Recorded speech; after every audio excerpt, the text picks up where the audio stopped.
for me, work, work, body for me, what, work it.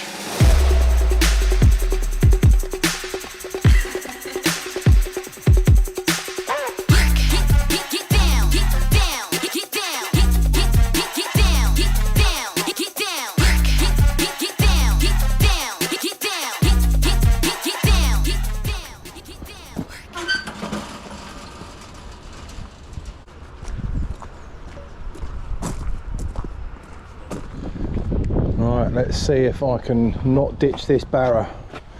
There's a lot of stuff I've got here for, what is it, 48 hours, 36 hours, something or other.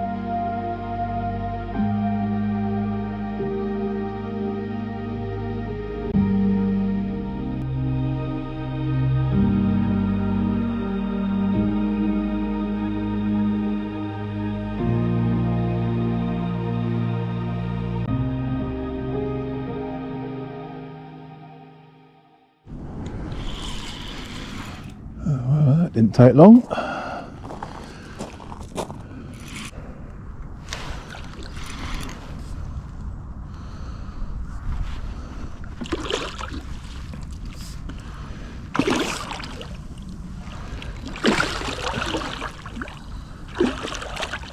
Not quite done yet. Don't look a bad one. Ah. There we go.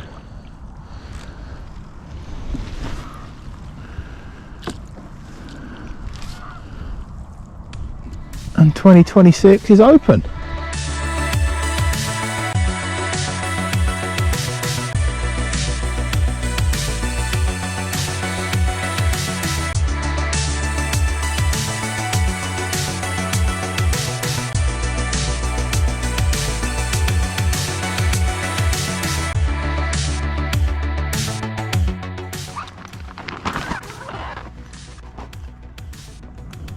Oh yeah, £29, 6 ounces.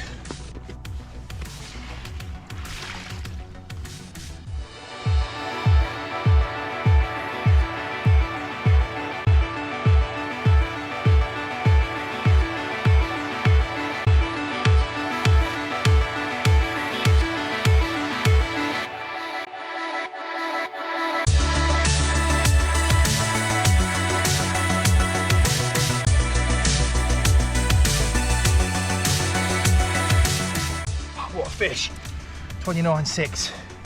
That will do. Open account. Oh, look at me. Don't care. Come on, baby.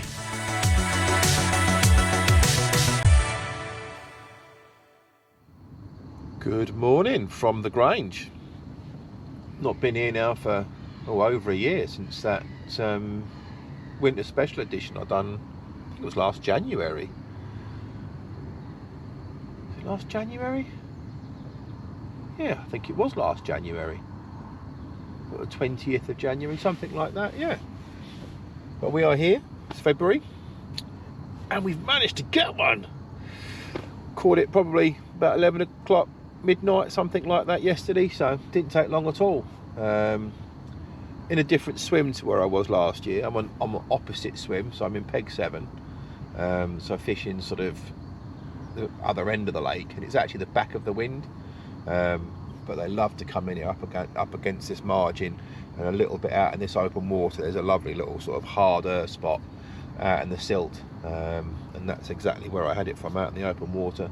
Looking at things at the moment, everything seems to be happening at night, but yeah, I might have a little sneak up to the Daysome a bit later on. I'll run you through some tactics and bits and pieces a bit later on, but for now, as you can see, I'm changing my glasses. I have a new coffee to start today, and it's a Monsoon Malabar with tasting notes of licorice, pepper, tobacco, walnut and rose. I absolutely hate licorice, but hopefully it shouldn't be too bad and should complement. I've got a coffee I started last week with tobacco notes, and I thought that was going to be pretty disgusting, and it actually turned out to be quite nice sort of smoky depth of flavour. So hopefully the licorice we'll bring something to the party that's not going to make it too disgusting. But there we go. See what it's like. God, stand licorice. I really cannot stand licorice, but let's see what this is like.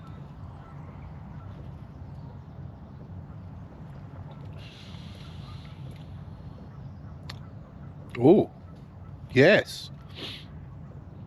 Yes, we like that. Yeah, no tanginess on the aftertaste either. That's really nice.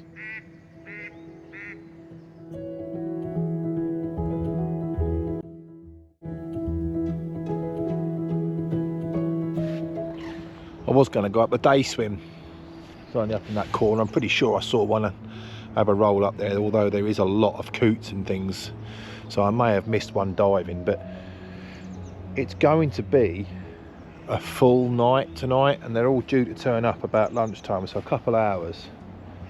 So I've decided to forego that and get my rods ready now and get them back out and baited, because I feel if I do a little bit of disturbance now, and any disturbance that I do is probably going to push the fish out, and then when the new lot turn up and fill the lake up, they're all going to be baiting heavy and casting and spodding and boat work and whatever they're going to do, which is then going to hopefully push the fish back into the quieter areas, by which time my area will be a quieter area. So I feel if I get my rods done now, it's going to put me in better stead later on.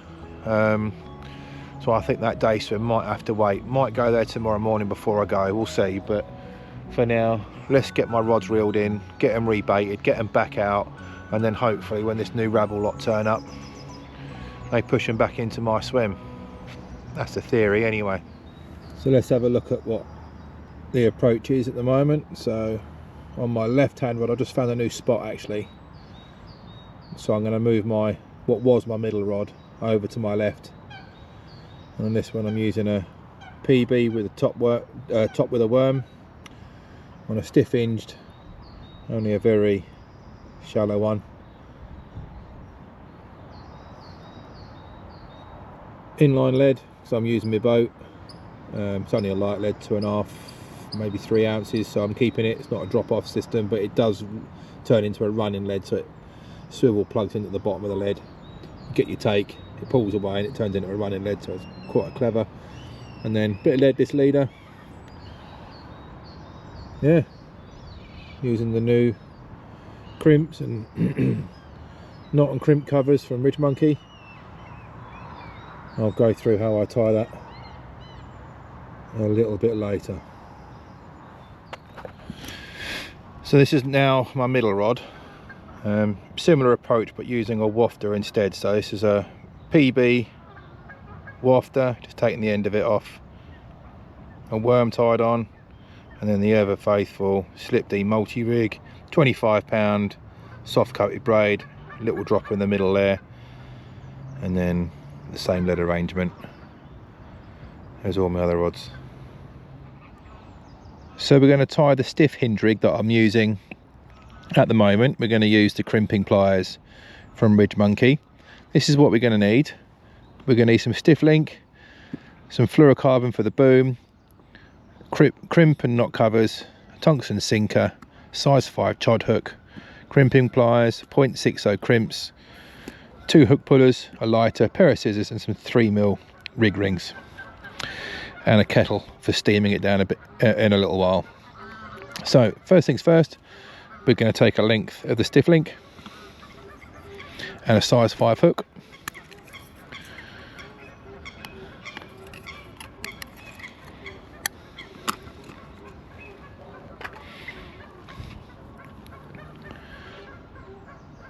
We're going to tie, I'm going to tie a whipping knot, but you can use a knotless knot. But you've got to look at the curve here. Now don't fight the curve, it will just make things a lot harder later. So this is going to be the D section of the chod, sort of section of the stiff link. So you can see the curl is going upwards. So this is how I tie the whipping knot. So you've already gone through the eye of the hook, you're going to go through again and make a loop here. Pinch it down, that's your tag end. And now using this edge, you're going to whip down 7 or 8 turns. 1, 2, 3, 4, 5, 6, 7, 8. Now it creates a bit of twist. Now this bit is going to curl up like this, so just be a bit careful with that. You don't want to kink it. And we're going to pull down on this section, and I'm going to go off camera to do that. But what you need to do is unravel this as you go and pulling it down, because it will kink and it will weaken the line, so just be aware of that. And then when you tighten it down, you want to spit the bit I'm pinching, the bit that you whip that I'm holding down, you want to spit on that as well, so it doesn't overheat and burn the filament as you pull tight.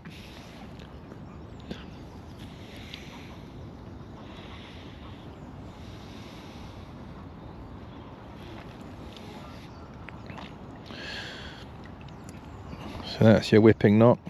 You want to keep this piece at the top of the hook, and you can see on here it's just ever so slightly to one side. So I'm gonna tug this way, and I'm gonna tug that way. So I'm gonna hold this bit in my teeth here, and I'm gonna hold this bit in my hand, and I'm gonna straighten this bit out here, so this piece is actually laying on top of the hook.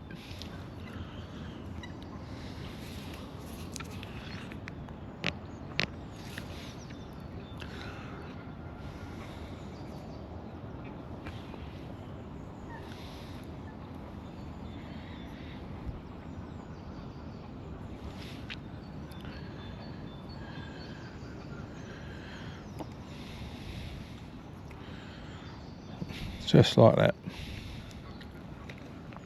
It's a bit coily, but we're going to steam it down in a little while. Grab yourself a crimp.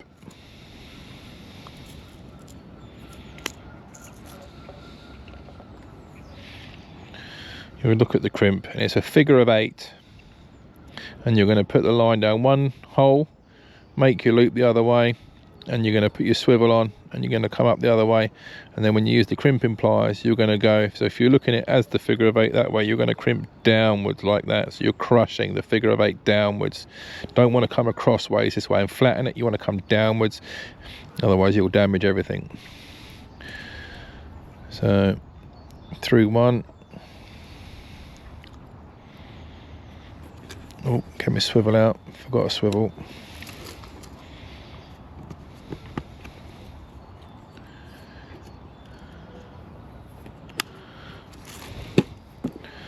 Size 11 ring swivel.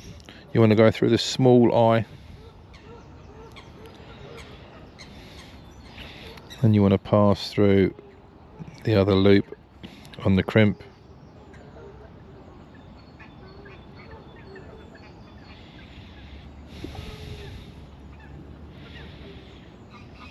You don't need this loop to be huge. So this is now where you set the length .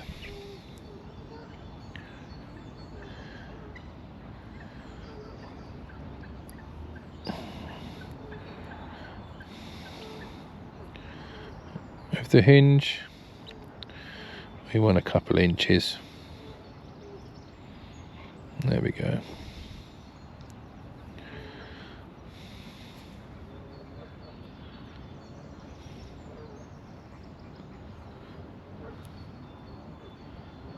Set the crimp depth.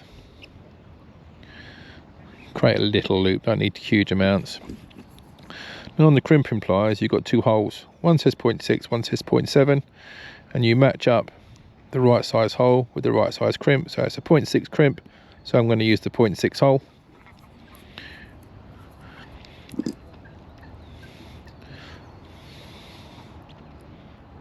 You want to set it right bang in the middle. Make sure it's lined right in each hole,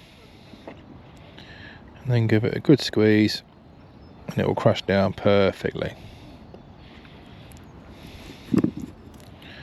And then with your pulling tool, one hook in the swivel and one hook on the hook, give it a pull, which will cinch down the hook knot. and it will make sure that the crimp is sitting right and not slipping. Realign everything if it's turned.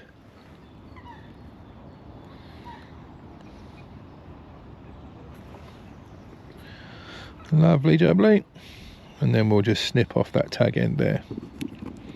Just be very, very careful not to cut the actual hook link. There we go.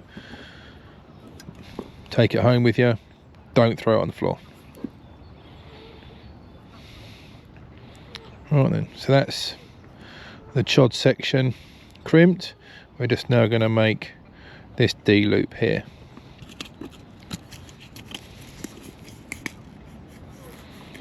3mm rig ring.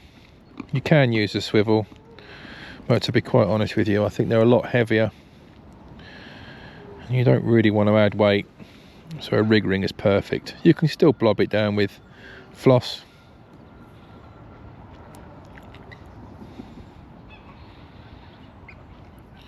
So you can create whatever size loop you want really. I don't like anything too enormous, something like that when it's finished. So I pull it almost closed, keep that out of the way, snip a little bit off there because we don't need to burn all of that down. Grab yourself a lighter and we're going to blob this end.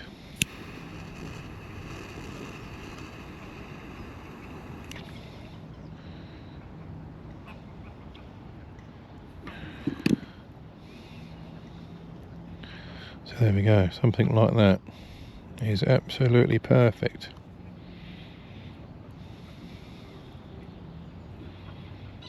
There we go. Don't worry about that yet, we're going to steam that in a little while. So now that's a bit done. So now we're going to grab the fluorocarbon, and this is going to be our boom section, and we're going to make one about 6 inches. So we need, 8 or 9 inches to give us a bit of room to play.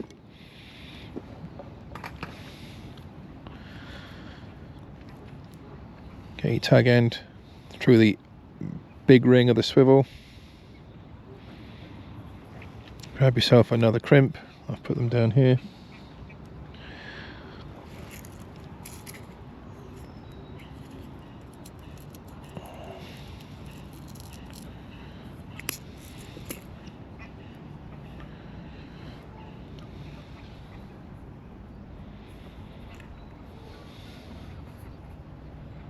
Repeat the process as you did on the chod piece.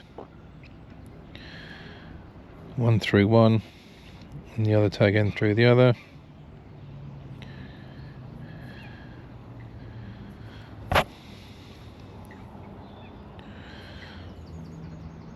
And then some people prefer a big loop here. I don't really care for a huge loop. I want a bit of movement, but not massive amounts. So something like that is perfect for me. Make sure you've got a little bit of fluorocarbon exposed so you can see it's going to get a good bind down with the crimp.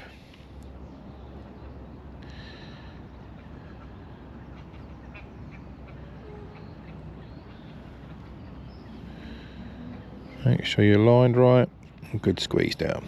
There we go, perfect.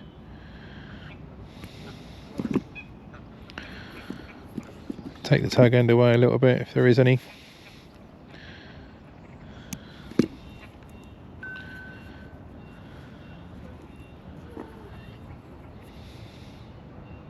Thread on, whoops, your knot and crimp cover.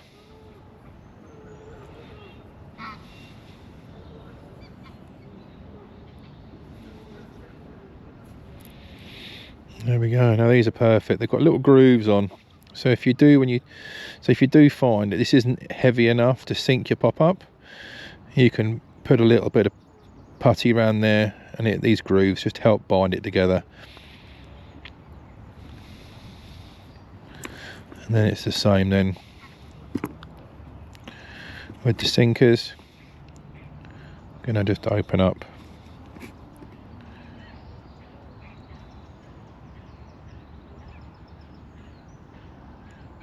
the threading bit a little bit.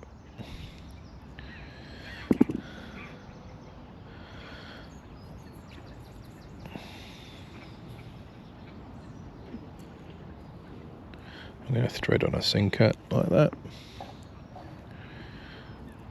We'll set that depth in a little while. And when you've got your anti-tangle sleeve on there, you want that sort of about halfway between the end of the anti-tangle sleeve and here. And then we can add the anti-tangle sleeve.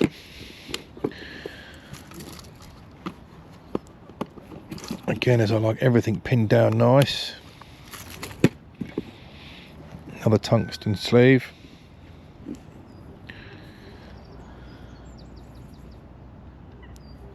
Thread that on. Another crimp.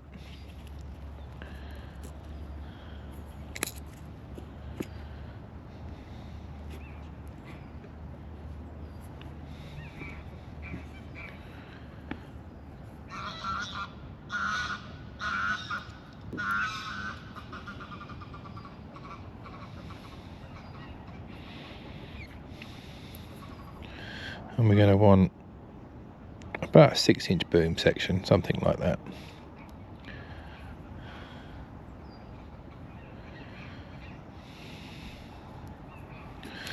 So we've got a ruler here on my armoury tackle box.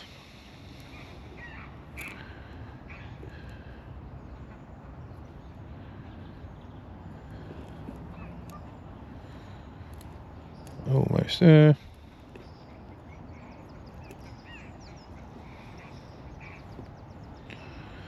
That's about right. You want enough loop here to work with, so when it goes onto your swivel,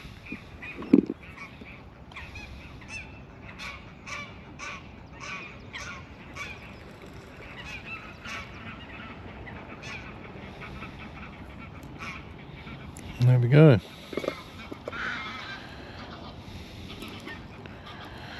Cut that tag end off. Keep those off cuts, take them home, and then we'll give it a pull down. Make sure those crimps are good. Give it a good pull. There we go. Alright, and now we're going to steam that down, and we're going to add a nice curve, nothing too aggressive, to this section, so it acts as a bit of a claw.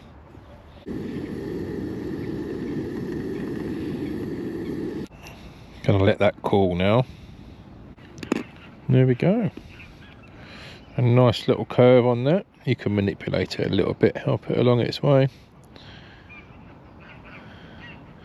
It doesn't need to be too aggressive, so that will just sit lovely. Just ever so slightly cocked like that.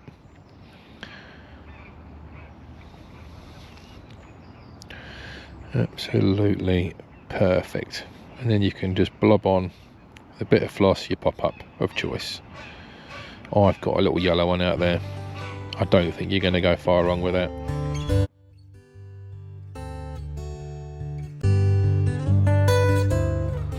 Afternoon update. Going now into the last evening. Not a lot's happened. Not going to lie to you. Not down here anyway. Oh, what was that? Oh, coot. Wonderful. Let me go and get my tufty torch.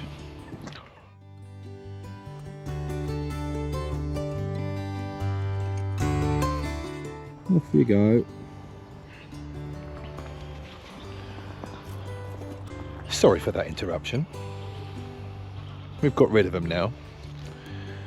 These are brilliant. Absolutely brilliant. Don't work so well with geese and swans, but coots and tufties and moorhens and those sort of things, absolutely perfect. Oh, I thought a little bit of excitement there. I thought I was away with a live bite, but there we go. Back to the chit chat. Yes, not a lot has happened. Not down this end anyway. Lad up the top's had a 17-pound linear. and the guy opposite had 2 in the night. Everybody else, as far as I'm aware, last night blanked. So yeah, Alex has had 2, 1 during the day, 1 at night. I've had 1, 2 opposite. Yeah, and now it's full, so a few people have packed away and now the lake is full from new guys. So hopefully, having got my rods out before they all turned up, all the commotion from the new guys have pushed the fish down into the edges. But what edge they pushed into, I suppose we'll find out in due course. So we go into the last night with hope of another one, but we shall remain with our fingers crossed. I have moved my middle rod now over to a different spot, so the fish that I had on my left hand rod is now my middle rod is now my left hand rod, so I've moved them about a little bit. So hopefully with them spread out a little bit, I've going to keep my options open. But there we go. I shall update you if anything else happens. If not, I shall see you in the morning.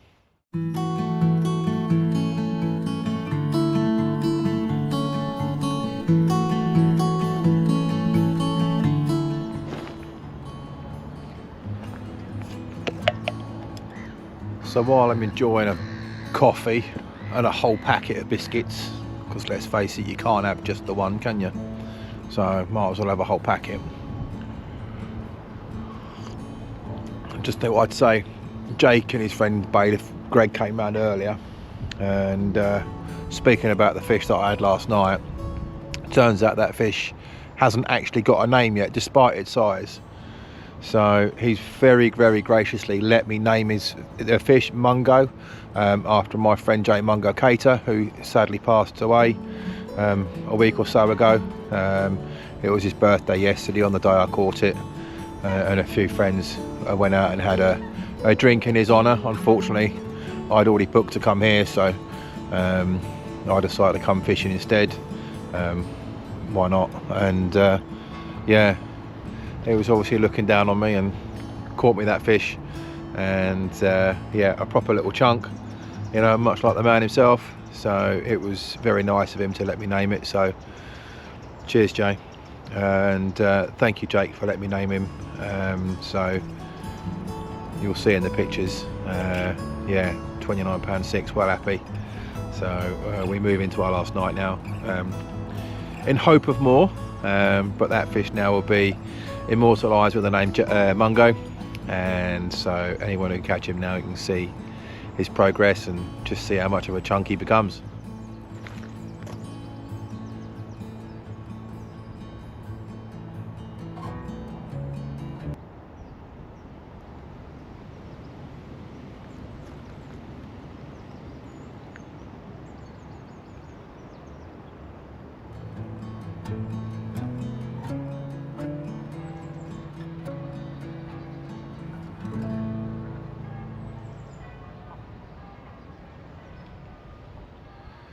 Well, morning update, and that is me. We're all but packed away, just driving, don't know where that came from, just drying the last few bits and pieces off in what is turning out to be this absolutely glorious sunshine. Look at me, my arms out, it's almost like spring, yet it's still mid-February. Madness. But there we go. So probably another 20 minutes and that'll be me done. Nothing to report. I was even that confident and not catching a last minute fish. I wound my rods in and just took a couple of trips to the van with some stuff. So yeah, that is me. I don't think anything was landed last night. I think Alex lost one and Charlie lost one this morning, and that was it. So very quiet night indeed. I had a couple of liners. What I thought on one of them was going to be a bit of a pickup, but when I wound in this morning, everything was fine. So yeah, on my right hand rod, the one that's under the tree, well not under the tree but close to the tree, was all wound up around a bloody branch this morning, so that wasn't fishing at all. But hey ho, I didn't know it was there, so yeah, here's what it is. Can't do much about that. Yeah, hey ho. But yeah, had that one, which I've so happy about. Yeah, that was mega. And yeah, Jake's very kindly let me name it Mungo, after a mate of mine who passed away last week, or week before last, and yeah, it was his birthday yesterday. Sorry, got all my days muddled up. It was his birthday on Friday, and yeah, he was looking over me and let me land that one, beautiful one. So yeah, well happy with that. So that fish will be named Mungo forevermore. So happy birthday, brother, you're missed. And yeah, we'll see you on the other side, and hope you're catching a few chunks up there in the sky. But yes, until next time, be lucky.